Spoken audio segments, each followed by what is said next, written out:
2권 이제 2학년 부분 2권 하는데 하여튼 1학년 부분이 좀 원래 어려워요. 1학년이 아니라 1권 부분이 어려워요. 2권은 상대적으로 조금 쉽긴 합니다. 그래도 뭐 쉽진 않지만 1권에서는 뭐 물리나 화학 뭐 이런 분야들이 좀 생소한 분야들이 많아가지고 어렵고요. 자, 그래도 2권에는 이제 동물과 에너지, 생명과학 분야에서는 동물과 에너지, 물질의 특성은 화학 분야고, 뭐 이런 거는 이제 지구과학 분야고, 열과 우리 생활 이런 거는 물리 분야긴 해요. 이거 생명과학 분야고. 나중에 뭐 재해와 재난 안전 이런 것도 있긴 합니다. 그래서 조금 낮긴 하지만 그래도 또 쉽지는 않죠. 동물과 에너지입니다. 자, 1권 마지막 부분은 식물에 대해서 배웠고요. 광합성과 호흡 뭐 이런 거 배웠고, 2권의 처음은 동물과 에너지를 배웁니다. 동물하고 식물 제일 큰 차이점은 동물은 스스로 양분을 만들지 못해요. 식물은 광합성을 해서 스스로 양분을 만드는 거고요. 식물은 되게 고맙게 자기가 쓸 것만 딱 만드는 게 아니라 막 만들고 난 다음에 남으면 저장을 해놔. 왜 저장해 놓나 싶어요, 사실. 왜 저장해 놓을까? 나중에 영양분이 공급되는 그게 근원이 없어지면 그때 조금이라도 더 살려고? 아 진짜? 그럴 수도 있어. 그럴 수도 있을 것 같다, 진짜. 그러기도 하겠다. 근데 뭐 일단은 사람들이 품종 개량을 한 거는 있는 것 같아요. 사람들이 품종 개량을 한 거는 같습니다. 그러니까 뭐 배나 뭐 이런 애들 자연 상태의 배 이런 거는 되게 조그맣거든요. 그러니까 이제 하여튼 식물이 자기가 양분 만들어 가지고 자기가 쑥쑥 자라면 되거든, 사실. 자기가 그 양분 만들어 가지고 쑥쑥 자라나면 되는데. 그래요? 없어요? 잠깐만요.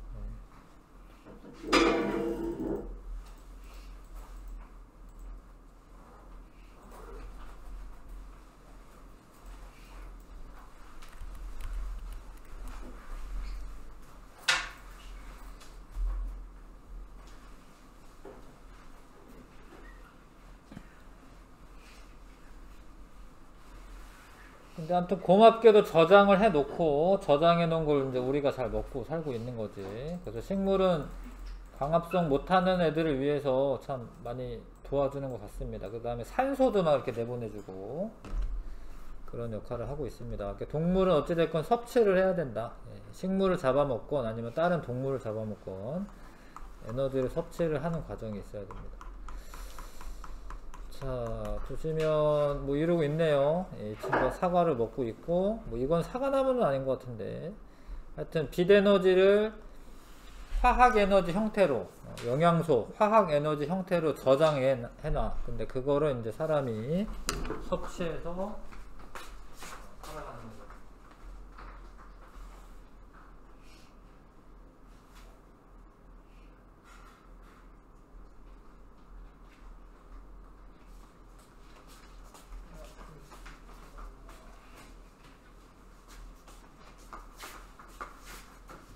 근데 식물이건 동물이건 사람들이 연구해 보니까 요런 구성 단계를 가지고 있다라는 거예요. 어떤 구성 단계가 있는데 다들 이제 가장 기본적인 기본적인 단위체로 세포를 가지고 있습니다. 세포. 생물은 다 세포를 기본으로 가지고 있어요. 요즘 뭐 코로나 바이러스 때문에 뭐 이렇게 말이 많은데 코로나 바이러스는 사실 세포는 아니에요. 세포의 구조로 되어 있지는 않습니다. 그래서 바이러스는 생명체랑 무생명체 중간 정도 어떤 그런 성격을 가져요. 자기 혼자는 못 살아요. 그러니까 정상세포로 들어와서 그거를 이제 숙주로 삼아서 사는 겁니다.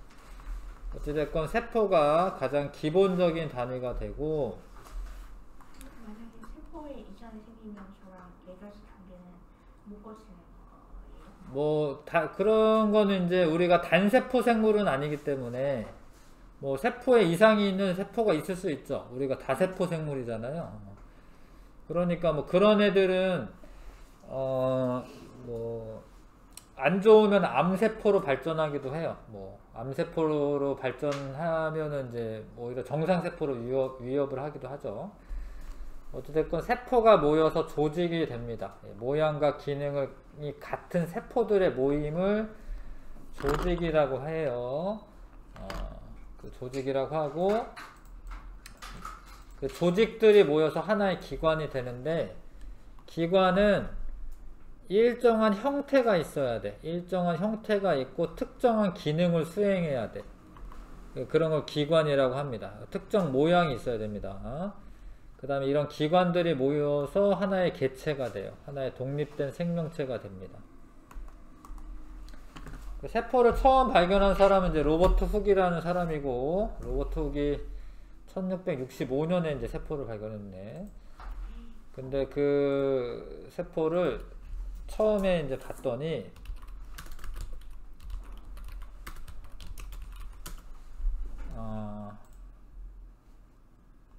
요런 식으로 보였어요. 이런 식으로. 이게 코르크마개라고 해서요. 그 코르크 부분을 얇게 잘라가지고 봤더니 이렇게 작은 방들이 막 보이는 거예요. 이렇게. 그래서 셀이라고 이름을 붙이는데, 작은 방을 의미하는 셀이라는 이름을 붙입니다. 그래서 이제 처음 발견했을 때는 요런 식으로 이제 세포벽이 많이 있는 거를 봤죠. 예, 요거를 봤습니다. 현미경을 이 사람이 이제 만들어가지고 이걸 봤습니다. 자, 그래서 그런 작은 세포들이 모여서 조직이 되고 기관이 되고 개체가 되는데, 식물체에서는 조직계라고 하는 게 들어가요. 식물체에서는. 동물은 조직계라고 할 만한 부분이 없어요. 동물은. 근데 식물은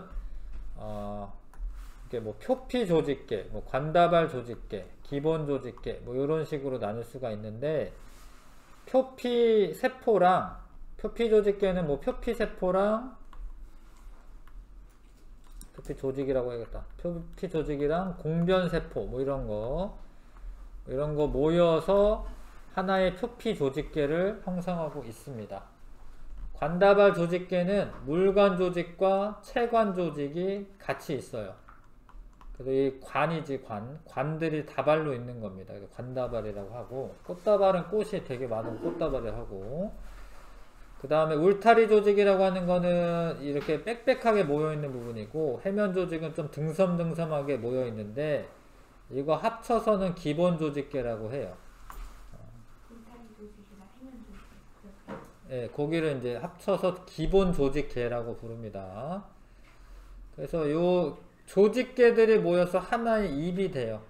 잎은 기관에 해당합니다. 식물은 잎이나 아니면 뿌리, 줄기, 꽃 이런 걸 기관이라고 불러요. 그래서 이런 게 다 모이면 하나의 개체가 되죠.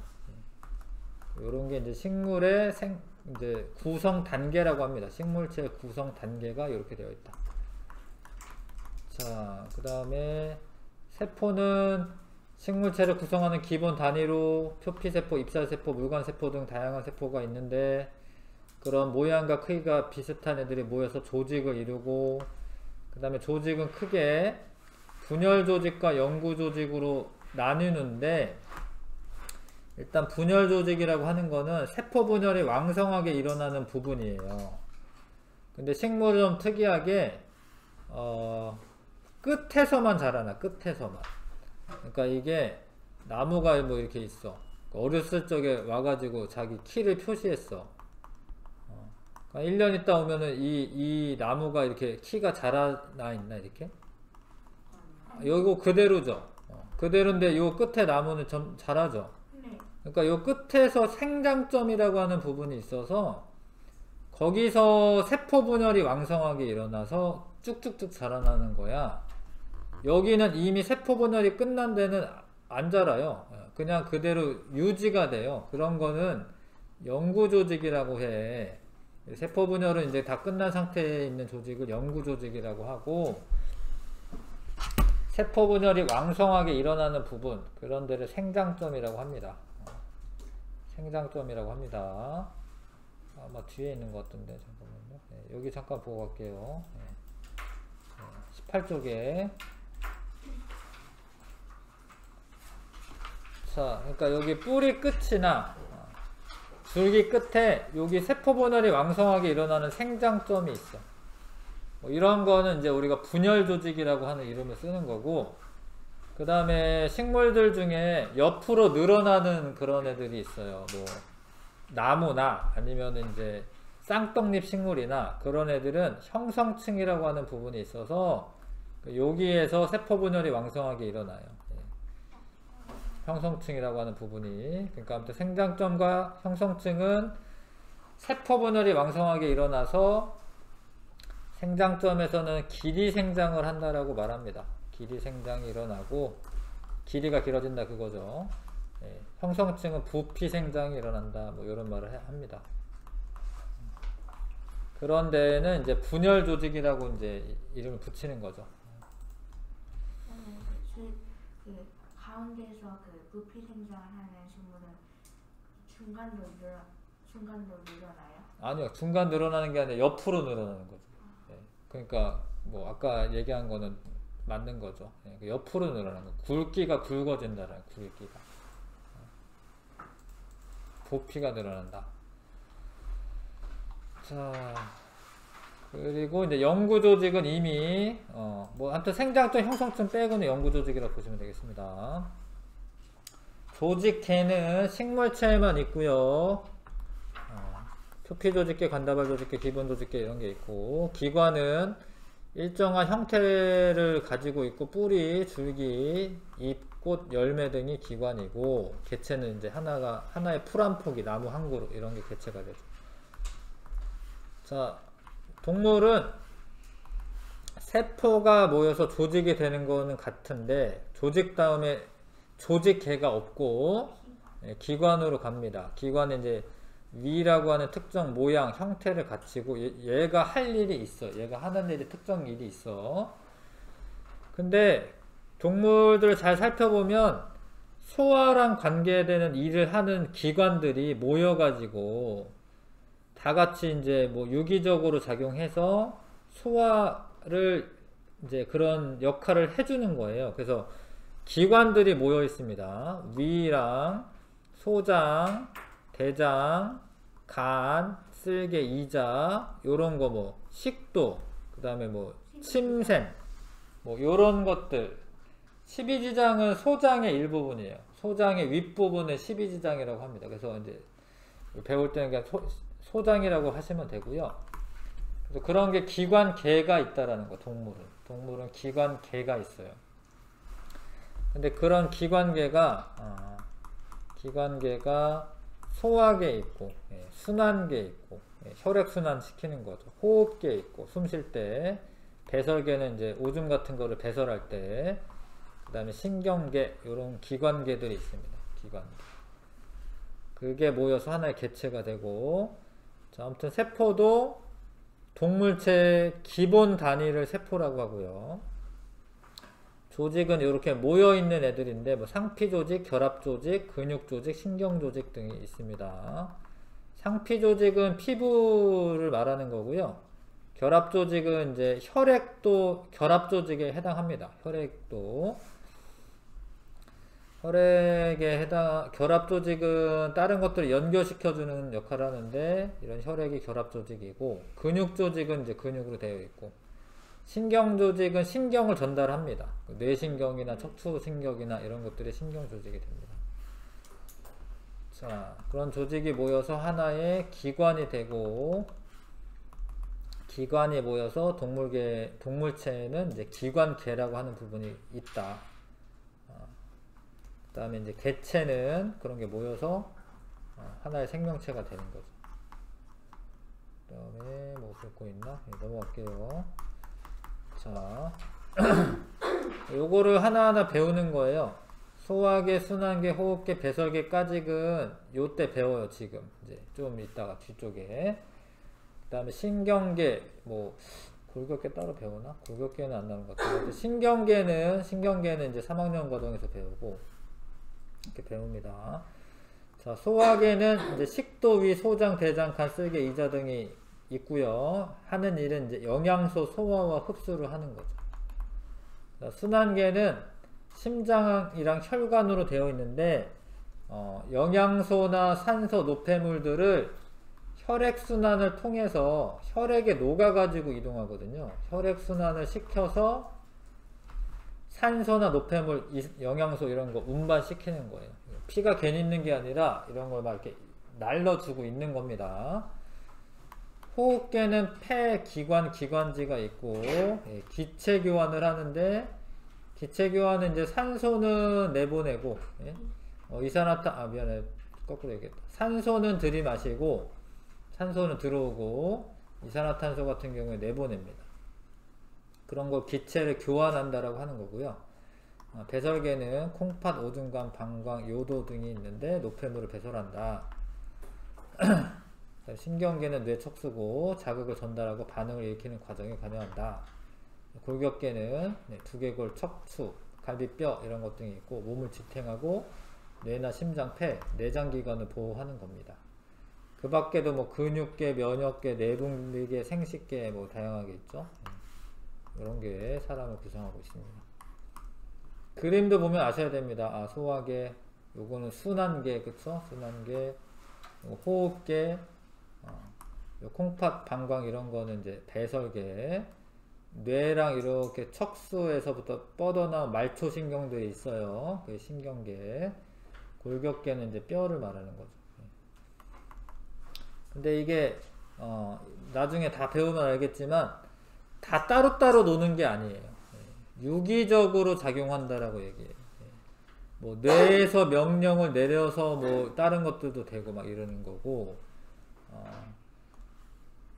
그러니까 우리가 이 네 개를 이제 따로 이제 배우는 이유는 여기까지 배우는 거는 에너지를 만드는 과정을 얘네 네 개의 기관계가 다 도와가면서 하는 거예요. 에너지를 만드는 과정. 요 중에 하나라도 잘못되면은 뭐 살기 어렵죠. 요 중에 하나라도 잘못되면 뭐 기계에 의존해서 뭐 살 수밖에 없죠. 그래서 유기적으로 작용한다라는 거 아셔야 됩니다. 따로따로 있는 게 아니라. 자, 학습 내용 체크. 여러 조직이 모여 일정한 형태의 기능을 나타내는 조직이면 이제 그게 모이면은 기관이 되는 겁니다. 생물체의 구성 단계는 세포가 모여서 조직이 되고 식물이구나. 미안해. 잘못 읽었다. 식물체는 조직계가 있습니다. 근데 동물체는 기관 다음에 기관계가 있고요. 그쵸? 기관계가 있고 노폐물을 몸 바깥으로 배설하는 기능을 수행하는 기관계는 배설계가 되겠습니다. 아셨지요? 영양소는 조금만 이따 합시다. 이거 관련된 문제는 보겠습니다. 자, 1번부터 6번까지 풀어보면 되겠네요. 1번부터 6번까지.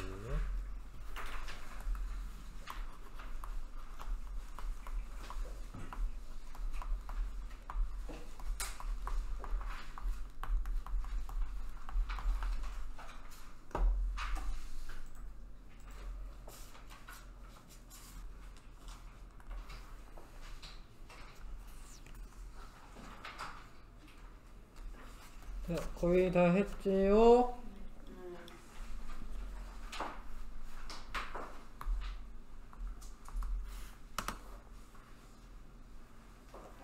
네, 보겠습니다. 세포가 모이면 조직. 조직이 모이면 이게 동물이기 때문에 조직계 쓰시면 안 돼요. 동물이니까 기관계로 가셔야 됩니다. 2번이 답이고요. 그 다음에 동물의 구성 단계에 대한 설명 옳은 거. 자, 기본 단위는 뭐 동물이건 식물이건 세포가 되는 거 맞고, 요것도 맞고요. 동물체 구성하는 기관계는 다른 기관계와 관계없이 독립적으로 작용한다. 이게 아닙니다. 유기적으로 작용한다. 서로 연관이 돼 있다. 3번이고 식물체 구성 단계인데요. 예, 세포부터 하셔야겠죠. 예, 가가 세포 모형입니다. 그 다음에 라, 나, 다, 마. 순서대로 써주시고, 그 다음에 4번에 일단은 요거는 세포, 조직, 기관계죠. 지금 구성 단계를 쓰면 이렇습니다. 가는 모양과 기능이 유사한 세포들만으로 이루어져 있다. 이게 아니에요. 이거는 이제 조직 말하는 거고요. 다 말하는 거고요. 사람의 혈액은 이제 조직에 해당하는 거예요. 그러니까 혈액을 구성하는 게 혈구 세포가 있고 혈장이 있고 이래. 그래서 혈액이 세포다라고 하는 건 틀려. 그건 이제 우리 구성 단계로 따지자면 조직에 해당하는 거야. 조직.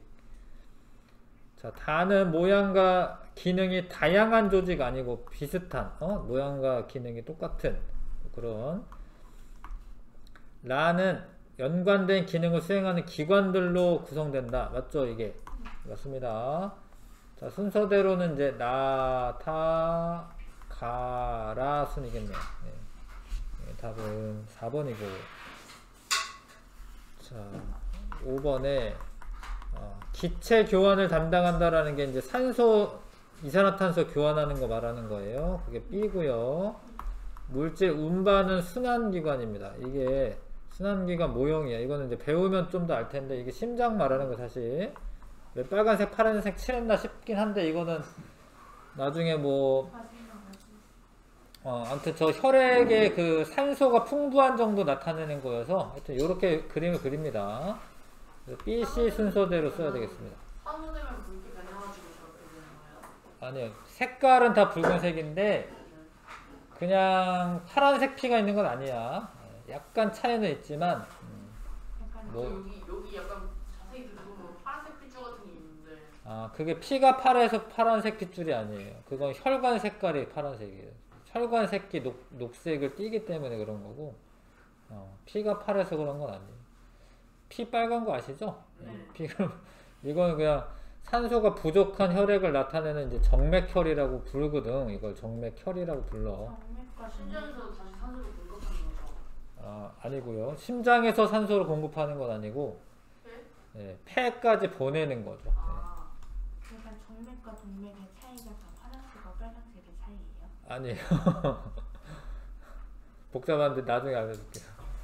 그러니까 이게 정맥혈과 동맥혈이야. 정맥과 동맥이 아니라 정맥혈과 동맥혈이에요.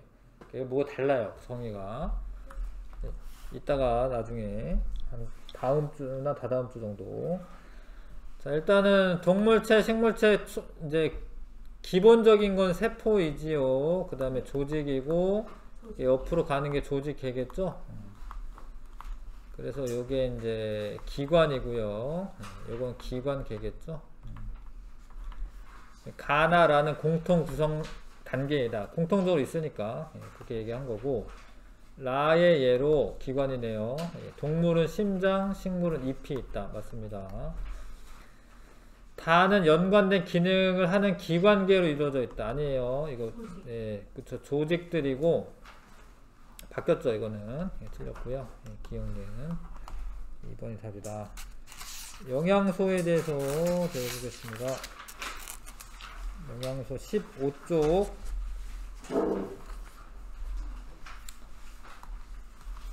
하여튼 생명과학 분야는 뭐 외울 게 많아요. 사실 외울 게 많습니다. 자꾸 책을 좀 읽어주시면 좋습니다. 하이탑을 하는 이유도 아무튼 그래요. 이거 책을 좀 읽어봐라 이런 거야. 자, 영양소란 생명 활동과 생장에 필요한 에너지원이 되기도 하고 몸을 구성하기도 하고 생리작용 조절하는 데 쓰이는 애들이 영양소라고 부릅니다. 에너지원으로 쓰일 수도 있고요. 우리 몸을 구성할 수도 있고 생리작용 조절할 수도 있습니다. 뭐 바이타민, 비타민 이런 것들은 생리작용 조절하는 물질이야. 근데 요즘은 이제 6대 영양소 아니에요? 아니에요. 3대 영양소가 맞고 6대 영양소라고는 들어본 적 없는데 3대 영양소랑 뭐 3부 영양소 뭐 요렇게는 부르는데 3대 영양소가 맞고요. 뭐 요런 말보단 요즘엔 요런 말을 더 쓰긴 해요. 주 영양소다. 근데 탄수화물, 단백질, 지방 요 세 가지인데 얘네들의 공통점은 에너지원으로 쓰인다라는 거예요. 얘네들은 다 에너지원으로 쓰여요. 에너지원으로. 근데 비타민이라던가 부영양소라고 되어 있는 거는 에너지원이 아니야. 비타민 아무리 많이 먹어도 배부르거나 힘나거나 이러진 않아요. 무기염류, 물 등이 있다. 물은 많이 먹으면 배는 부르겠구나. 물은 많이 먹으면. 하여튼 요 차이는 뭐냐면 이제 에너지원으로 쓰이냐 안 쓰이냐. 탄수화물, 단백질, 지방은 다 에너지원으로 쓰입니다. 근데 몸을 구성하기도 물론 하죠.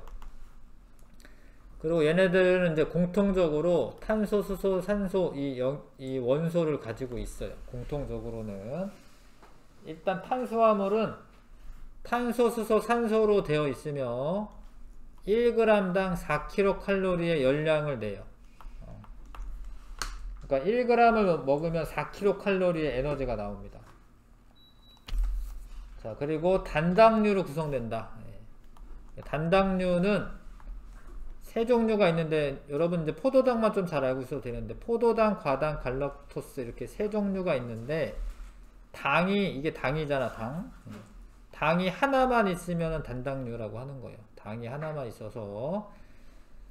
그리고 다당류 있죠. 그러니까 얘가 두 개가 모이면 이당류라고 해요. 두 개가 모이면. 포도당과 포도당이 모이면 엿당이라고 하고 엿에 있는 당이야. 엿이 달죠? 엿당이 있어서 그래. 설탕도 단데 포도당 플러스 과당이 과당이라고 되어 있죠. 요거 두 개 더하면 설탕이 되는 거고 젖당은 이제 포도당과 갈락토스. 이건 젖에 있는 당이야. 엄마 젖이나 이런 데 있어요. 이게 젖당이라고 합니다. 설탕이 이제 식물에서 나오는 포도당 결합하고 나서 만드는 약간 설탕이랑 관련이 있어요? 우리 배웠잖아. 식물체가 밤에 영양소 이동시킬 때 설탕으로 분해해서 이동한다라고 했는데 그때 2당이었어. 2당. 당이 그때 그림 잘 보시면 하나는 육각형이었고 하나는 오각형이었어요. 맞아요. 그렇죠. 그 과당이 오각형이어가지고 그래요. 포도당이 육각형이어가지고 육각형으로 그리는 거예요. 그 질문하니까 뭐라고? 그거는 그렇게 생겼어. 진짜로 그렇게 생겨가지고 그래요. 현미경으로 확대해보면 아니에요. 현미경으로 확대한다고 보이는 게 아니에요. 이거는 현미경으로 확대해도 안 보입니다. 현미경은 이제 그 원자형이건 그거 전자로 전기 신호로 선자는 그걸로 봐야 되잖아요. 맞아. 뭐 그 정도는 돼야지 어느 정도. 그것도 사실은 그래픽으로 만드는 거지 눈으로 보는 게 아니에요. 그거는 뭐 우리 눈에 한계가 있어서 그렇습니다. 가시광선 영역만 보기 때문에 그런 거고. 아무튼 육각형으로 그리는 이유는 요렇게 육각형 분자 구조가 육각형이어서 그렇습니다. 그래서 산소가 이제 탄소가 일단 하나, 둘, 셋, 넷, 다섯, 6개 있고요. 산소도 6개 있어요. 하나, 둘, 셋, 넷, 다섯, 6개. 수소는 12개 있습니다. 해보시면. 옆에 과당은 여기 있네요. 과당은 여기 있네요. 이렇게. 이 오각형이죠. 그쵸? 오각형이긴 한데, 여기에 탄소가 또 여기 있어가지고, 그것까지 알 필요는 없겠지만, 하여튼, 과당은 이렇게 생겼습니다. 네. 자, 근데 아무튼 요런 애들이 되게 많이 붙어 있으면 다당류가 되는 거예요. 수많은 단당류가 결합하여 녹말이나 글리코젠이라고 하는 게 됩니다. 3개 이상이 모이면 다당류가 되는 거예요? 근데 3개 이상이라고 하지만 딱 3개는 아니고 되게 많아요. 되게 많이 모여있어요. 딸랑 3개는 아니고요. 3개면 어느 쪽으로 가요? 그거는 그건 중요한 내용은 아니고 아무튼 다당류는 훨씬 많이 붙어 있습니다. 예. 고분자 물질이에요. 고분자 물질. 뭐 세계가 뭐냐 이거는 그렇게 중요한 내용은 아니고 하여튼 이당류는 아니죠. 다당류라고 하셔야 될 것 같고 굳이 따지자면. 예. 자, 아무튼 이 탄수화물은 주로 에너지원으로 사용되는 거야. 주로라는 말 중요합니다. 우리가 뭐 어른들은 있잖아, 뭐 고기 회식한 다음에 밥을 나중에 꼭 드세요. 어른들 보면 밥 드시고 아니면 뭐 냉면 이런 거라도 드십니다. 왜냐면 에너지가 바로 나오는 거는 이 탄수화물이에요. 탄수화물이 없으면은 단백질을 분해해 가지고 이제 쓰는 거예요. 우리가 지방이나 단백질을 쓰는 겁니다. 주로 에너지원 사용되는 거예요. 탄수화물 다음 지방 다음 단백질인데 단백질을 쓸 때가 많아가지고. 그러긴 하죠. 예, 일단 지방을 그 다음 쓰죠. 사용하고 남은 탄수화물은 지방으로 바꾸어서 몸에 저장하는데 섭취량에 비해 우리가 밥을 제일 많이 먹는데 우리 몸에 남아있는 탄수화물은 별로 많지 않아요. 그거는 에너지원으로 쓰기도 하고 남는 거는 이제 지방 형태를 바꿔서 저장하니까 그런 겁니다. 단백질은 탄소, 수소, 산소 이외에 질소가 있고요. 1g당 약 4kcal의 열량을 냅니다. 예. 단백질은 여러 종류의 아미노산으로 되어 있다. 예, 다 어려운 얘기들인데 아미노산은 하여튼 뭐 이 구조가 있어. 예, 지금 안 알려줄게요. 나중에 알려줄게. 아미노산이라고 하는 걸로 되어 있고 그게 한 20종류가 있어요. 예. 그게 결합하는 순서에 따라서 되게 다양한 단백질이 만들어지고 그 단백질이 일을 하는 거예요. 뭐 효소나 호르몬 이게 단백질로 되어 있어요. 그 단백질이 일을 하는 거예요. 우리 이 세포 내에서.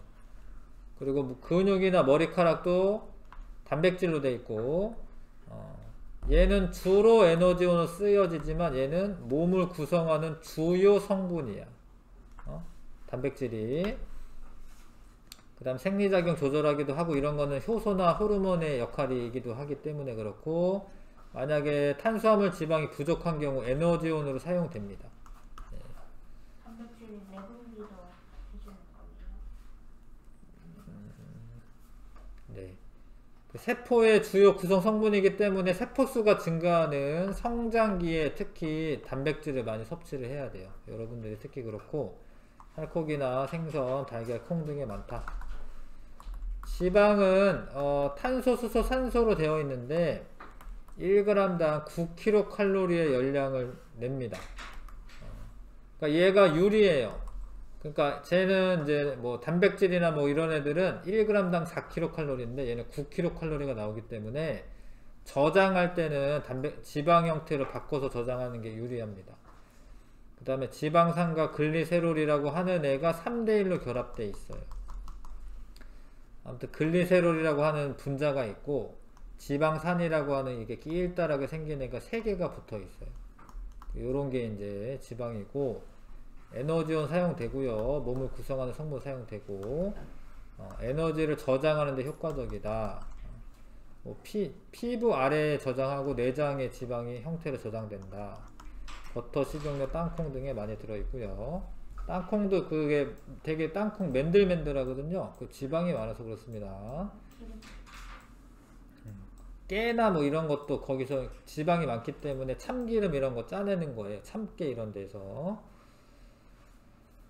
그리고 이제 체온 유지에도 더 유리합니다. 지방이 많으면. 그래서 장기 보호에도 쓰이죠. 뭐 그렇죠. 체온 이제 뚱뚱한 사람이 더 추운데 더 잘 견딥니다. 뭐 북극곰이나 이런 애들은 이제 등치가 크고 이런 것도 지방이 많아서 그런 거고요. 그 다음에 부영양소는 에너지원은 아니지만 몸을 구성하거나 생리작용 조절하는 영양소로 자, 무기염류, 비타민, 물이 있고 무기염류는 뭐 나트륨, 칼륨, 칼슘, 철, 인, 아이오딘 등 이런 애들인데 뭐 칼륨이나 칼슘 이런 애들이 몸을 구성하죠. 뼈를 구성합니다. 나머지는 뭐 그 생리작용 조절하는 데 쓰입니다. 그래서 이런 것도 먹어둬야 되는 거고 우유, 멸치, 견과류, 해조류, 채소 이런 데 많습니다. 넘겨서 비타민은 몸을 구성하지는 않지만 되게 소량이 있어요. 사실 그게 많이 필요하지 않습니다. 적은 양으로 몸의 생리작용을 조절한다.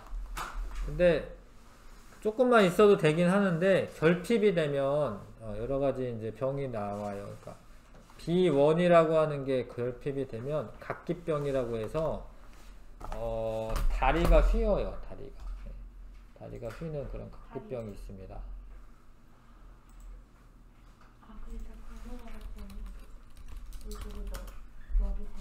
그 오다리 그거. 예, 뭐 이렇게 다리가 휘어요, 그렇죠? 이런 식으로. 예. 비타민 부족하면 B1이 부족하면 각기병 걸리고, 피부병은 B2는 피부병, C는 계열병인데 계열병은 피부 약한 쪽에 막 피가 나고 뭐 잇몸에 피가 나고 이런 건데요. 근데 이 피가 나고 끄시면 좋은데 계열병 걸려서 죽을 수도 있어요. 옛날에 이제 배 타고 갈 때 항해할 때 뭐 물고기 같은 거 잡아먹으면 되는데 뭐 곡식류도 되게 오랫동안 보관할 수 있거든요. 근데 신선한 야채 같은 거는 잘 못 먹으니까 그런 항해하다가 이런 이게 시름시름 앓아. 그러다가 이제 계열병 걸리는 건데, 근데 뭐 어느 섬에 갔더니 원주민들이 이렇게 앓고 있는 사람한테 뭐 어떤 즙을 짜서 먹이니까 살아났대. 근데 그 즙이 알고 보니까 레몬이었던 거야. 레몬. 그 레몬에 비타민 C가 많거든요. 그래서 비타민 C는 그게 부족하면 계열병 걸릴 수 있다. 이게 안에서 나는 거예요? 아니면 외부적에서 나는 거예요? 뭐가요? 네, 피요. 뭐 잇몸이나 이런 데서 나는 겁니다. 그 다음에 야맹증은 A가 부족할 때, D는 구루병이라고 해서 등이 굽는 거고요. E는 빈혈, K는 뭐 혈액 응고 지연 이런 게 생길 수 있다. 사실 이거는 이제 많이 못 먹을 때 이야기고, 사실은 요즘은 다 잘 먹고 있기 때문에 그렇게 뭐 비타민제를 챙겨 먹을 필요는 없다 뭐 이런 얘기도 있어요. 뭐 정확한 건지 모르겠지만 하여튼 그 비타민 그거 먹어도 대부분 다 방치되지 않아요? 그렇죠. 뭐 만약에 뭐 너무 과량이 들어오면 그냥 나가기 때문에 지용성은 그래도 지방이랑 같이 먹으면 지방이 저장되긴 하는데 수용성은 그냥 다 나가잖아요. 그러니까 그렇게 많이 필요한 건 아니야. 근데 뭐 챙겨 먹으니까 잘 모르겠네. 챙겨 먹는 사람이 더 건강할 수도 있죠. 물은 사람 몸의 60에서 70% 차지하는데 구성 성분 중 가장 많아요. 근데 이게 물은 뭐 필요 없는 거가 아니라 영양소, 노폐물 운반을 합니다. 혈액의 90%는 혈장 중에 90%가 물로 되어 있기 때문에 이렇게 운반 작용을 잘 해주고, 특히 이제 비열이라고 하는 게 높아서 온도 변화에 온도가 많이 변하지 않게 해요. 비열이 높으면은 체온이 일정하게 유지되게 도와줍니다. 그래서 생명체들은 거의 다 이제 한 70% 가까이 물로 되어 있어.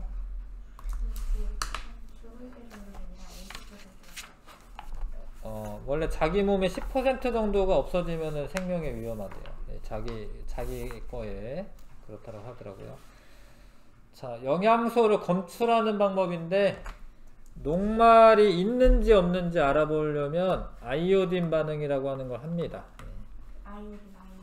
아이오딘이나 칼륨 용액이고, 식물 녹말 검출할 때 맞아요. 원래는 갈색이에요. 근데 녹말을 만나면 청람색으로 변합니다. 아니에요. 그건 아니고요. 녹말을 검사하는 거기 때문에 뭐 피검사랑은 상관없고, 요게 아이오딘 용액이 요 갈색인데 녹말에 떨어뜨리면 요렇게 바뀌어. 요런 게 청람색이라고 하는 거고, 약간 청색이 있습니다. 검은색 같지만 하여튼 검은색이랑은 달라요. 거의 비슷한데요? 색깔이? 예? 뷰레 반응 나왔을 때랑 색깔이 거의 비슷한데요? 뷰레 반응은 저거는 너무 진한 거야 지금. 원래 뷰레 반응은 저렇지는 않고요. 뷰렛이 조금 있을 때는 그 시너지가 좀 이렇던가요? 뭐라고요? 자, 뷰렛 반응은 실제로 보라색은 요 정도 보라색 나와요. 네, 요 정도 보라색 나옵니다. 진짜로 보라색 나옵니다. 뷰렛 반응 하면. 네. 사진상 뭐 이런 거고 보라색이 되는 게 맞아요. 약간 달라요. 자, 포도당 검출할 때는 베네딕트 반응이라고 하는 걸 하고, 베네딕트는 원래는 이렇게 파란색 계통이야. 이렇게 황상구리 수용액 같은 게 있어가지고 푸른색인데 이거를 넣고 베네딕트 반응만 가열을 해요. 다른 애들은 가열 안 하는데 가열했을 때 얘가 황적색으로 바뀝니다. 황적색이라고 해요. 황적색으로 바뀌고, 자, 단백질 검출할 때는 뷰렛 용액이라고도 하고 요걸 이렇게 풀어서 얘기하기도 합니다. 5% 황상구리 수산화툼 수용액과 1% 황상구리 수용액을 섞어서 만든 용액이야. 이거 넣었을 때 보라색으로 바뀌어요. 단백질 검출은. 그 다음에 이제 지방은 수단3 용액이라고 하는 걸로 하는 건데, 수단3 용액이 원래 약간 붉은색을 띄어요. 근데 요거는 실제로 실험하면은 그렇게 티는 안 나는데, 자, 근데 이거 증류수랑 비교하면 티가 나요. 그러니까 요 용액을 집어넣으면 원래부터 좀 붉은색이잖아요. 근데 지방 만나면 이렇게 선홍색이라고 하는 걸로 바뀌고, 근데 증류수는 뭐 그런 변화가 없어. 그래서 지방만 수단3 용액 만났을 때 선홍색으로 바뀐다.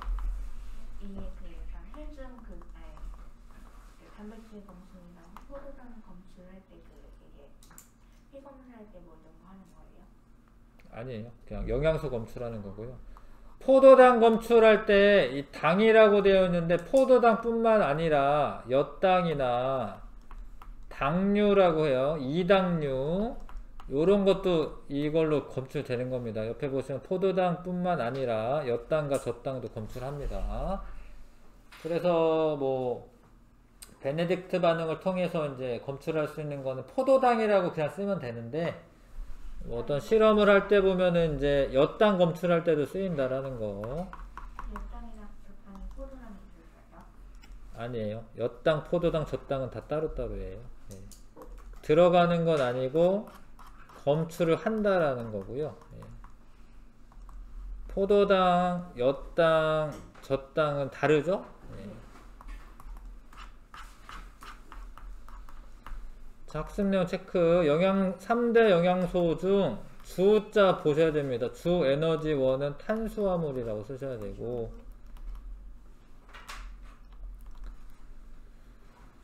그 다음에 무엇은 1g당 가장 많은 열량을 낸다. 지방 쓰셔야 되고요. 효소와 호르몬의 주성분은 단백질이고, 구성 단위가 아미노산이라고 하는 거예요. 아미노산. 요건 이제 나중에 소화할 때 좀 더 자세하게 볼 거고, 아미노산. 그 다음에 포도당 용액에 베네딕트 용액을 넣고 가열을 해야 됩니다. 황적색으로 바뀝니다.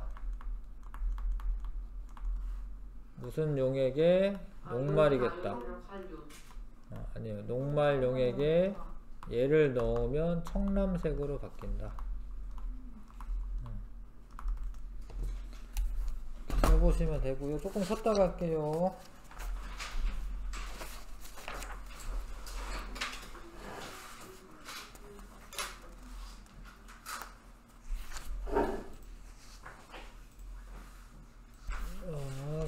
먼저 보면은요, 탐구 있네요. 네, 17쪽에 17쪽에 볼게요.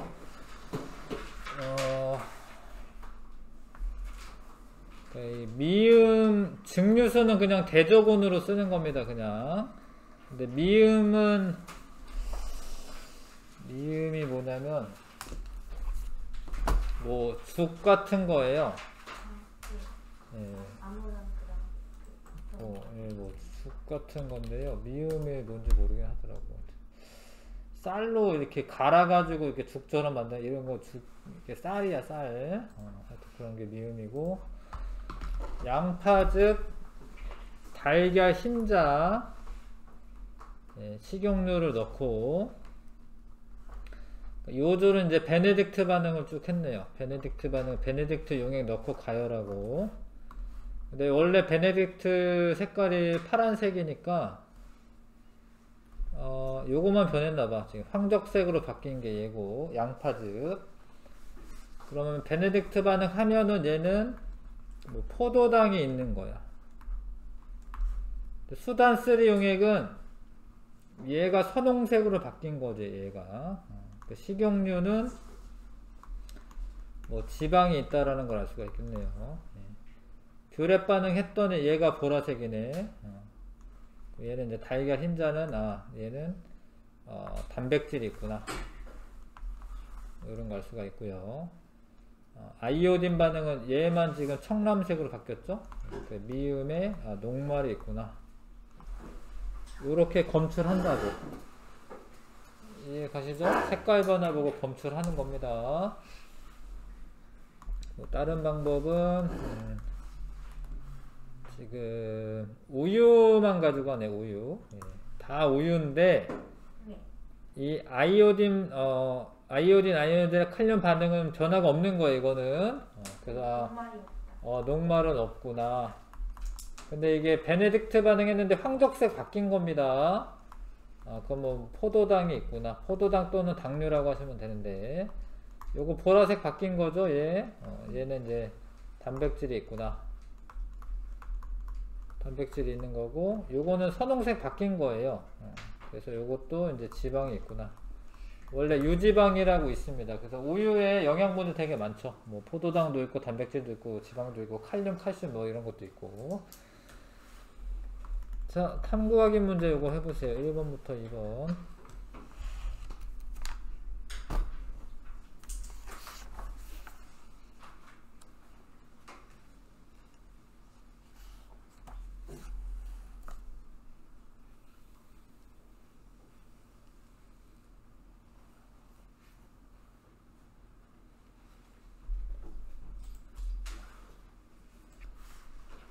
보면은 이제 아이오딘이나 칼륨 용액을 넣었을 때 청람색이 되면 녹말이 있는 것이다.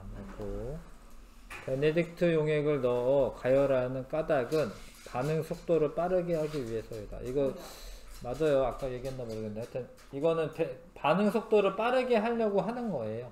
얘는 가열 안 해도 볼 수 있어요? 근데 잘 안 돼요. 뭐 가열하셔야 되고요. 영양소 검출 반응으로 음식물에 들어있는 모든 영양소 확인하는 건 아닙니다. 자, 듀렛 반응을 지금 C가 들어간 애만 된 거죠? 플러스가 검출된 거니까. 그럼 C는 단백질이고요.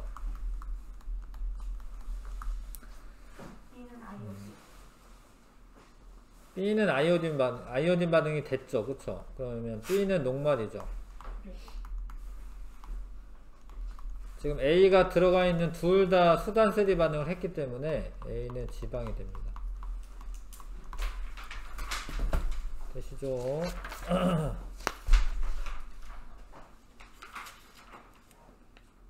네, 내용은 다 해서 뭐 기억할 것 같고 문제 풀어볼게요. 개념 확인 문제 1번부터 10번까지 해보십시오.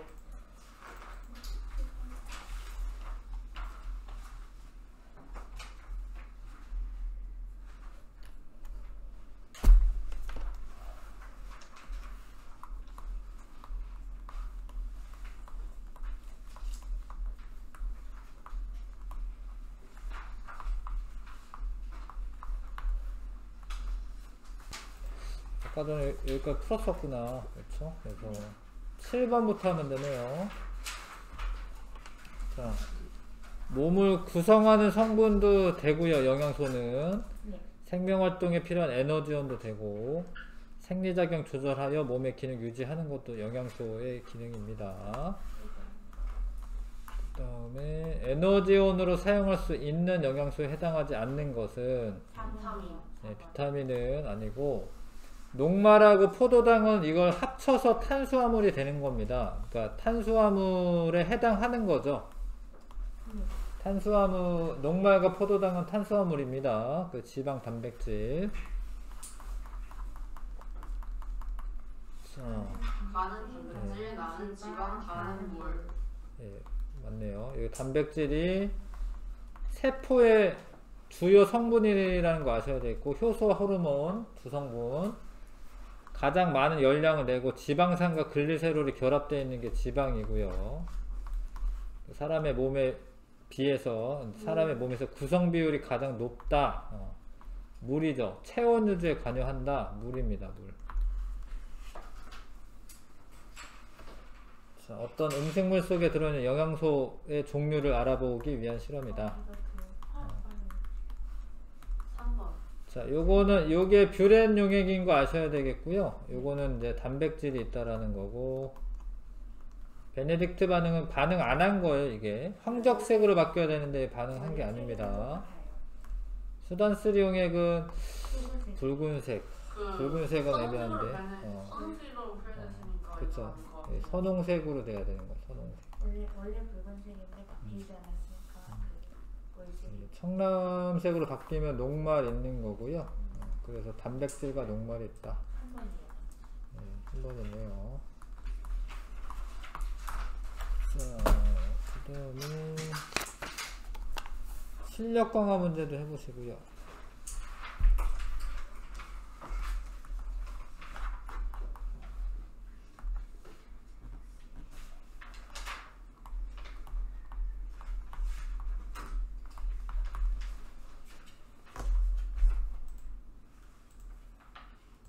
해보겠습니다. 요거는 이제 뭐 이렇게 조직이네요. 조직. 예, 이런 거를 이제 결합 조직이라고 하긴 해요. 그 앞에 있긴 한데 결합 조직이라고 하고, 이거 맞는 거예요. 옳은 거 2개 찾으라고 되어 있습니다. 몸의 표면을 덮는다. 아니죠. 이거 뭐 뇌세포라던가 신경세포 이런 거기 때문에 이건 다 이야기하는 거야. 이거 표피 조직. 다는 자극을 전달한다. 이건 나 이야기하는 나. 자극 전달하는 거. 신경계. 라는 아니죠. 이런 거는 결합 조직에 해당하고요. 이건 근육 조직이거든요. 1번하고 5번 고르셔야 됩니다. 1번하고 5번 고르셔야 되고요. 자, 세포에서 생성된 이산화탄소는 나를 통해서 그러겠네요. 나네요. 이게 호흡계를 통해서. 나를 통해 흡수한 물질은 산소인데, 그게 다를 통해서 몸속의 세포로 운반된다. 이게 맞아요. 순환계인데, 이게 지금 혈액을 통해서 운반됩니다. 이거 좀 구체적으로는 좀 나중에 배우는데, 산소 그 폐에서 산소 공급하고 그거를 순환 조직이 운반하는 거죠. 네. 뭐 하여튼 혈구에 헤모글로빈이라고 있습니다. 적혈구에 걔랑 결합을 해서 운반하는 거고요. 몸속에 곳곳에 혈액 적혈구. 네, 적혈구에 헤모글로빈이 있어요. 라는 음식물 속에 영양소를 소화하여 흡수하는 역할을 한다. 맞아요. 아, 이거 내가 동그라미 쳐놨네. 이거 나를 통해서니까 기억은 아닙니다. 니은 디귿 4번이고요. 자, 에너지원으로 사용되는 요 둘은 지방 아니면 단백질인데, 생리작용 조절하는 거는 호르몬이나 어떤 그런 효소 역할이기 때문에 요게 단백질이고요. A는 지방. 네, 요게 지방이 되고요. C는 이제 무기염류가 되는데, 무기염류는 이제 뼈대 이런 것도 되기 때문에 몸의 구성 성분도 되는 거고, D는 비타민. 네, 비타민은 몸의 구성 성분까지 되지는 않아요. 근데 생리작용 조절합니다. 그래서 4번 고르면 되고요. 그 다음에 얘는 좀 계산을 해야 되는 것 같은데, 일단은 간은 뷰렛 반응이 나타난다. 맞죠? 네, 단백질 있잖아. 그쵸? 음식물 100g당 열량은 나가 가장 높다. 좀만 이따가 계산해보고요.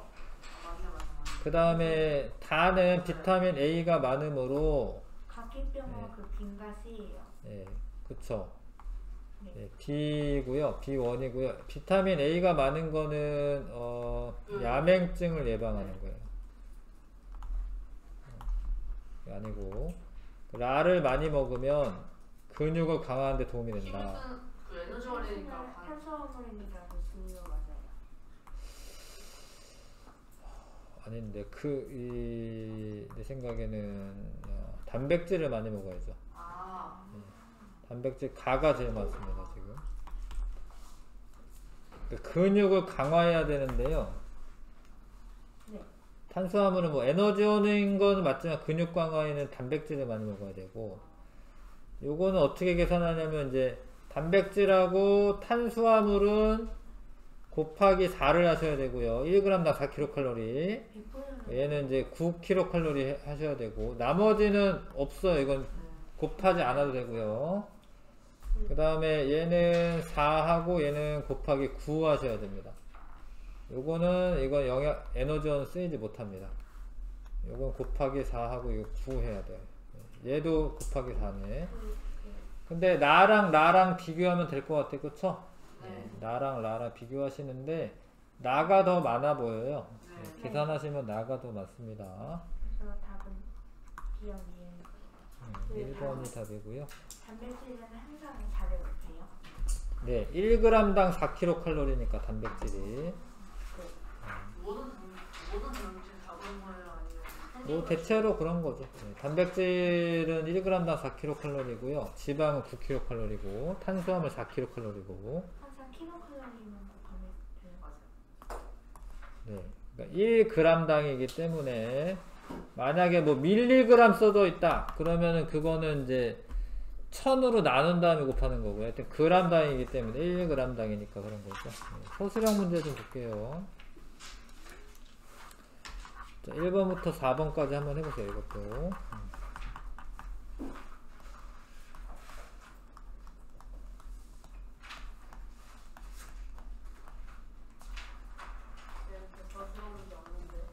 그러네. 그러네요. 지금 소화하러 나가기엔 좀 그럴 것 같아서.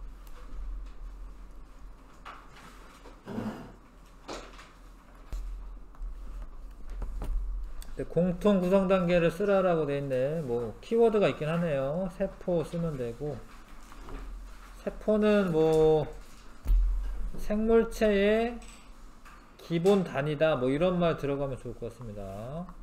생물체의 기본 단위. 그 다음에 조직은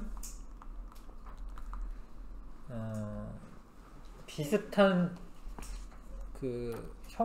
모양과 기능이 비슷한 세포들의 모임이죠. 모양과 기능이 같은이라고 했다. 그냥 같은 세포의 모임이다. 그 다음에 기관은 어떤 형태를 유지하고 있어야 됩니다. 일정 형태를 이루고 특정 기능을 수행하는 단계이다.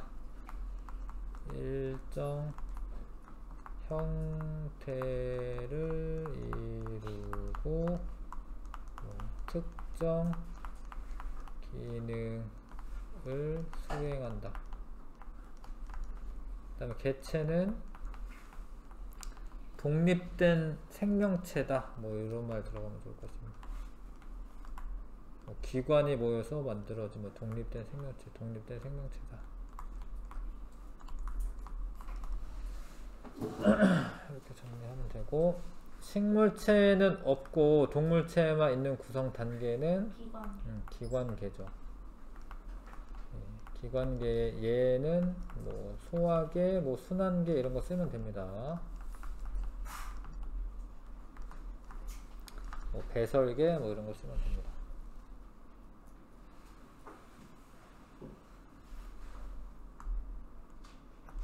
이렇게 쓰면 되고요.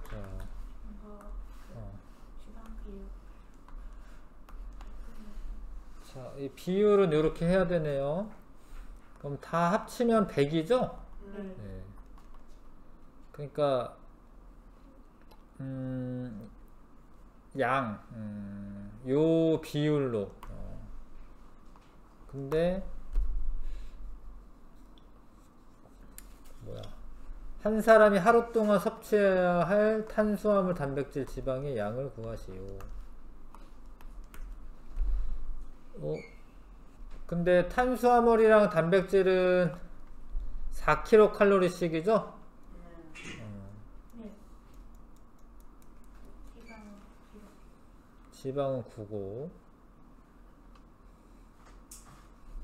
그러니까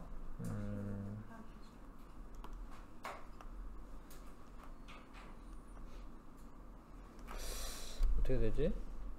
일단은 뭐 65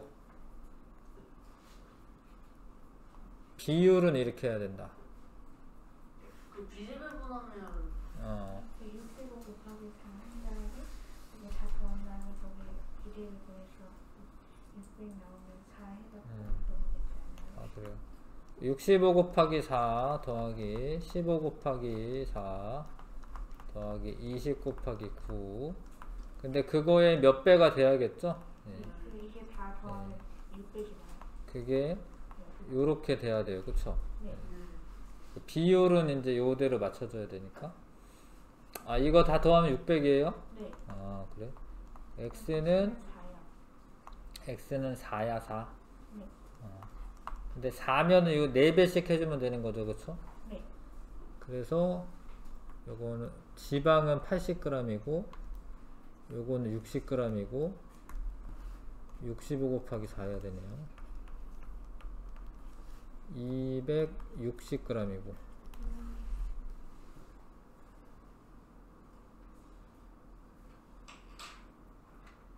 맞죠? 예. 그러니까 요게 아까 얼마라고요? 600이요. 600? 네. 그럼 맞네요. 600이면 x가 4인데 각각 다 4배씩 해주면 되겠습니다. 그래서 탄수화물은 260g, 단백질은 60g, 지방은 80g 섭취하면 됩니다.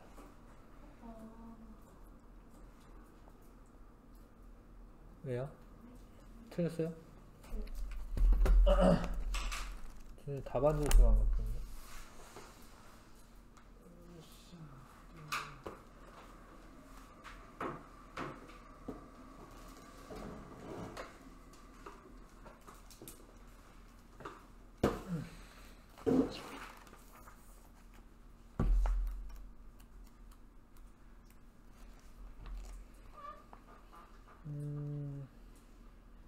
틀렸네 진짜로.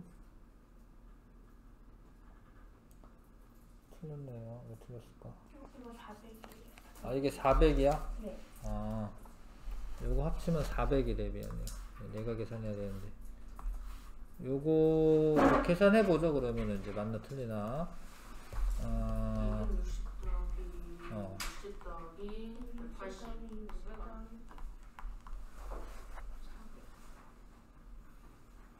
500이네요. 그쵸? 500이네. 500. 요거 다 더하면 500이네.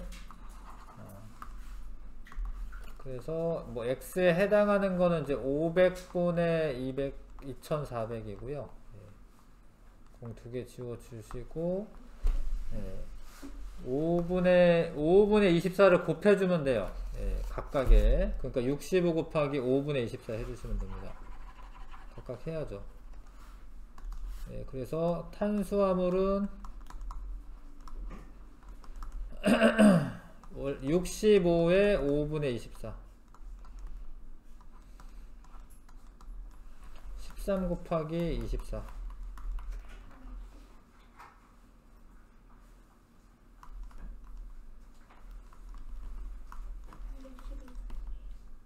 312g이 맞네요. 312g을 섭취해야 되고 단백질은 15 곱하기 5분의 24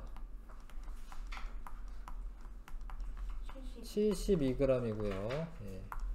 지방은 20 곱하기 5분의 24 96g이네요. 그게 맞네요.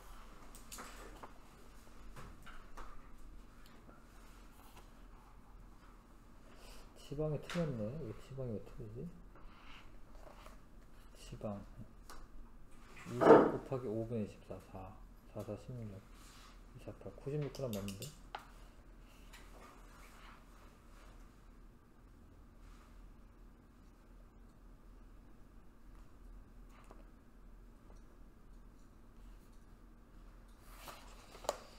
뭘 잘못했을까? 맞는데 15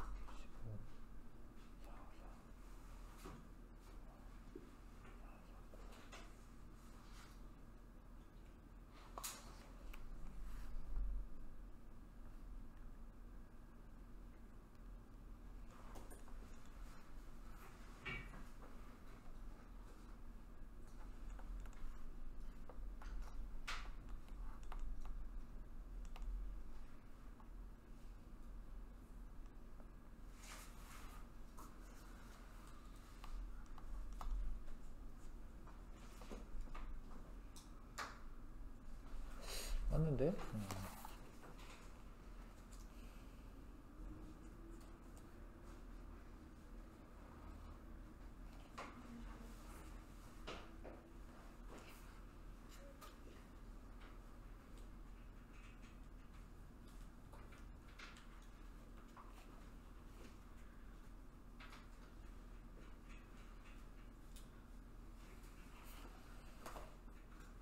이상하네. 이렇게 하고 그 다음에 물, 단백질, 탄수화물의 기준에 따라 분류한 것이다. 에너지원으로 사용되는가? 괜찮네요. 그러니까 이 중에 이제 물은 에너지원을 가는 에너지원으로 사용되는가 맞네. A는 단백질, B는 탄수화물. 그 다음에 아미노산으로 구성된 건 단백질이죠. 네.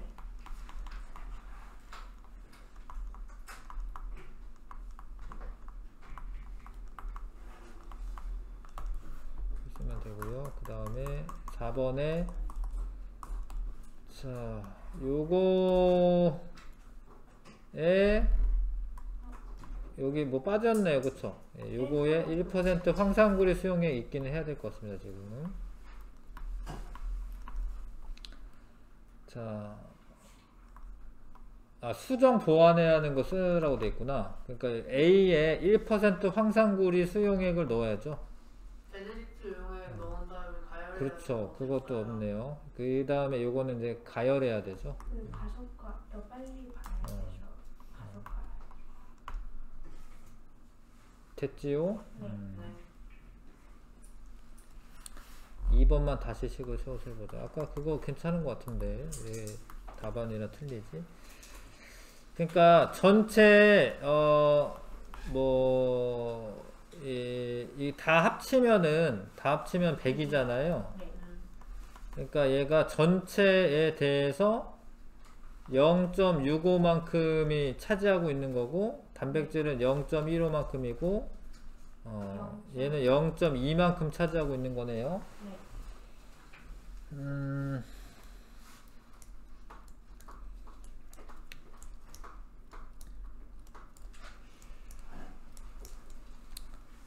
그래서 얘네를 x라고 하면 다 합친 거를 다 합친 걸 x라고 합시다. 네.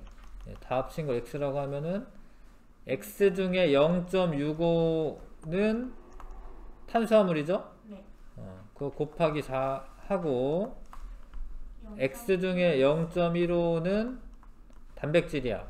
곱하기 4 해야 되고 x 중에 0.2는 지방이에요. 지방이니까 그러니까 9 곱해서 다 더하면은 이제 2400이 나와야 되고 그러면 이제 x로 묶어주면 되는데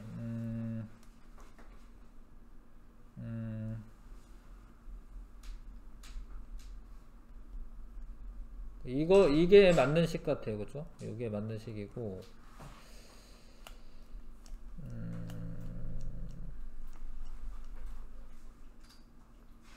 그럼 이렇게 해야 되네. 0.64 곱하기 4 더하기 0.15 곱하기 4 더하기 0.2 곱하기 9 x는 예? 0.65구나 미안해요. 근데 요거 두 개 더하면 0.8이죠? 네. 0.8 곱하기 4 하면은 3.2 더하기 이거 곱하면 1.8이겠네요. 네. OX는 2004. 5x는 2000. 아까는 똑같죠? 5분의 2천. 그거 맞는데 왜 이거 해답이랑 틀리지? 해답이 이상하게 나왔나? 여기 맞는데 근데 x 중에 x가 5분의 2400 아까랑 다르네. x가 5분의 2400이네 그쵸? 네. 다시 해봐야겠다. 그러면은 5분의 2400에 100분의 25 100분의 65잖아. 똑같은데? 아까 전에 이렇게 했죠? 500분의 2400 곱하기 65 했죠? 네. 우리가 푼 게 맞는 것 같은데. 맞아요. 뭐 이렇게 틀린 게 없는데 지금. 해설은 다 달라요 지금 이게. 하여튼 이게 맞습니다. 아까 우리 쓴 게 맞고요. 예. 아까 한 거랑 똑같아요. 이거 원이요 그런 거 하면 어? 이거 홈페이지에다가 원이하면 이게 다시 확인해 주지 않을까요? 아 그래 알았어요. 네, 해볼게요. 하여튼 아까 우리 한 거는 맞는 거 맞고요. 네 수고했고 근데 숙제로 요 암기노트 해오는 거 해와주시고 암기노트 좀 꾸준히 하시면은 나중에 시험 볼 때 좀 잘 봐요. 그러니까 좀 했으면 좋겠습니다. 수고했습니다. 갑시다.